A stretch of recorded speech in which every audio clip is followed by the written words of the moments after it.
With further shipments of vaccines set to arrive in Niagara soon, more clinics are scheduled to be held in the region. Dr. Karim Ali is encouraging all of Niagara to get vaccinated. Dr. Ali, we're still experiencing, though, some vaccination hesitancy in the region. I would say most of the people have signed up and, they're waiting in line, right? Like, so to speak, to get the vaccine. It's good to have questions, but I also want us all to understand that only vaccines that are safe are effective and vaccines that will continue to be very closely monitored will be approved by Health Canada.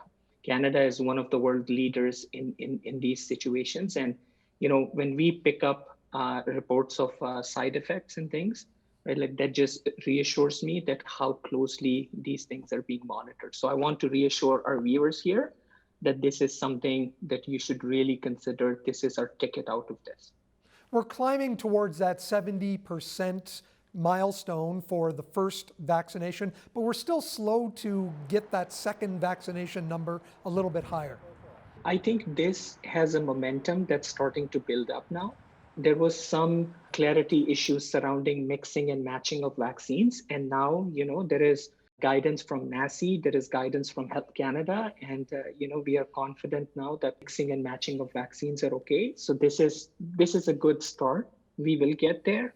But I'll say, right, like with the Delta variant around and in play at this time, it is actually crucial for people not to wait and as soon as they are eligible to get their second shot. Dr. Ali, here in Niagara, will we see some people who had Pfizer for their first vaccine now get the Moderna for their second?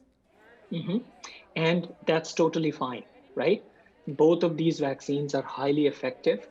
The thing to understand is there is not much difference in terms of how the molecules, the mRNA molecule is. It's literally, this is going to be with the Delta variant in play. I'll say it again. Getting the second shot is crucial. Okay, so listen to what your medical experts tell you. This is a very, very important step that we can take. The goal that the federal government has set for us, and I'm really I am really hopeful that we will get there, is all eligible Canadians by the end of July should have completed their vaccine series. When will that younger segment of the population, 12 to 17, and even younger than 12, start to receive their first shots?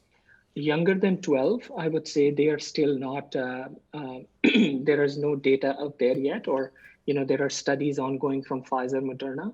Until that data comes out, we are not, we don't, it's not something that that would be done. Okay. But 12 to 17, again, these things are ramping up, and with the availability of vaccines, we should be able to do it quickly. And will some of the Pfizer vaccine be held back for that 12 to 17 age group for their first shot? Is that part of the plan? The logistics for that, I am unfortunately not aware of. Okay, but both of these vaccines are effective and safe.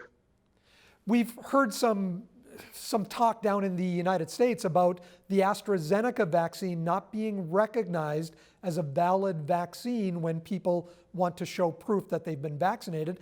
They've backtracked on that, but is that something that we can expect in the future in other areas as well? This brought to light a very interesting scenario, right? There are different countries that don't have access to the vaccines like United States did. There are other countries in the world, right, like that don't even have access to Pfizer, Moderna, or AstraZeneca at this time.